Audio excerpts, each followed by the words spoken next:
Christy, thank you. A new State Department warning now about travel has recently been issued, but airport crowds, if you've been there, they're not getting any smaller. Joining us now from Nuremberg, Germany, is travel journalist Angel Castellanos. Angel, good morning. Hey, good to be with you, Raul. All right, let's get, first of all, what takes you to Germany? Well, I've been going to lots of different sporting events here in Europe. I went to the Ryder Cup in Rome, the Rugby World Cup in France, and now I wanted to get a preview of the Euro 2024, which Germany is hosting. But more importantly, Germany definitely has some sustainable travel initiatives. So I can travel here, see some matches. I saw 3 matches in 6 days, all in a sustainable way. Wow, 3 in 6 days. That's a lot. It's good stuff. A new trend in sports tourism, because a lot of people actually now plan, it's like, I want to go see my team play against this team in this particular place, and then you go. How do we plan for that? Well, there's so many people doing that. According to the Allianz Vacation Confidence Index, 64% of travelers are going to a ticketed event and 46 are going to a sporting event. So my first choice was to get the tickets, right? You have to have tickets to the event. And then I wanted to travel in a sort of sustainable way. So I've been taking the train from city to city, but also where I was staying within each city really made a difference. When I was in Leipzig, I was able to walk to the stadium. In Berlin, the tram ride was about 17 minutes away. So that's really great, to be able to travel so easily like that in a sustainable way. But also the third thing is, travel insurance. You have to protect that travel investment, and you definitely have to get that travel insurance for sure.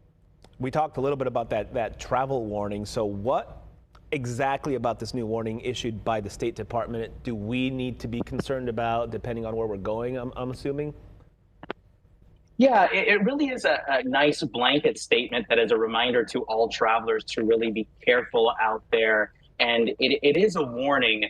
And I think the biggest takeaway from that statement was to register for the STEP program, which the State Department has. So you basically go online to the State Department's website and register some basic information. So that way they have a record of who you are and where you're traveling to. I rarely do that for Europe. Actually, this is the first trip I've ever had to do that because my family was a little bit worried.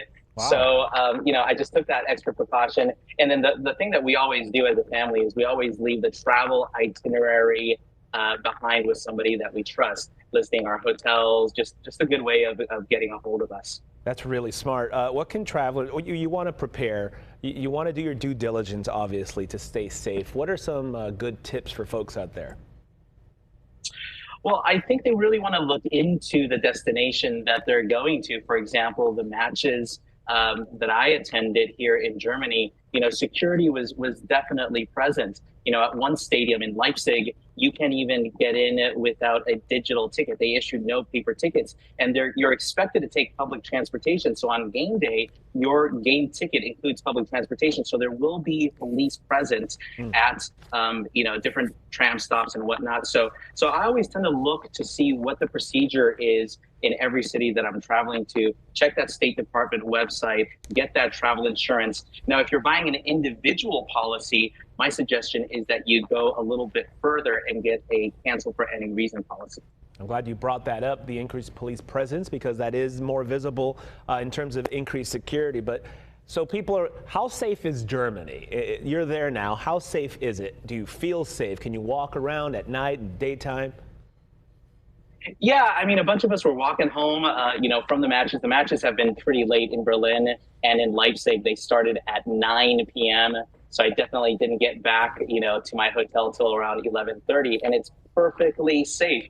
Unfortunately, one of the biggest tragedies in sports history happened in Munich in 1972, and that was a big learning lesson for everyone at that Summer Olympic Games. But, these stadiums have a huge capacity, 80,000 in Berlin, 42,000 in Leipzig. In Munich, at the Bayern Munich game, the stadium was packed, but everything was peaceful.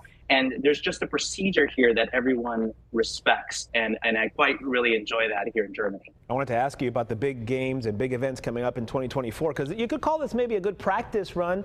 Paris, the Olympics, obviously, next year, that's going to be huge for Europe.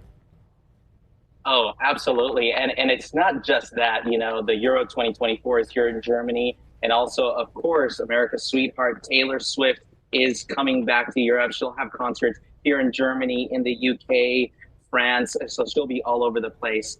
And there's the regular events that happen too, like the Paris Masters and Wimbledon and whatnot. So sports and event tourism is one of the hottest things happening in travel, especially as people have already been to the major cities in Europe. They're looking to do other fun things while they're here. But have a really great fan experience. Yeah. Because it really doesn't compare to anything like in the United States. Very true. That Taylor Swift, I think she's going places, Angel. I think, you know what? If you kind of stick with her, she might turn into a big star if she keeps working hard. Yeah. Angel Castellanos, our travel journalist. We thank you for the time this morning. Enjoy Germany.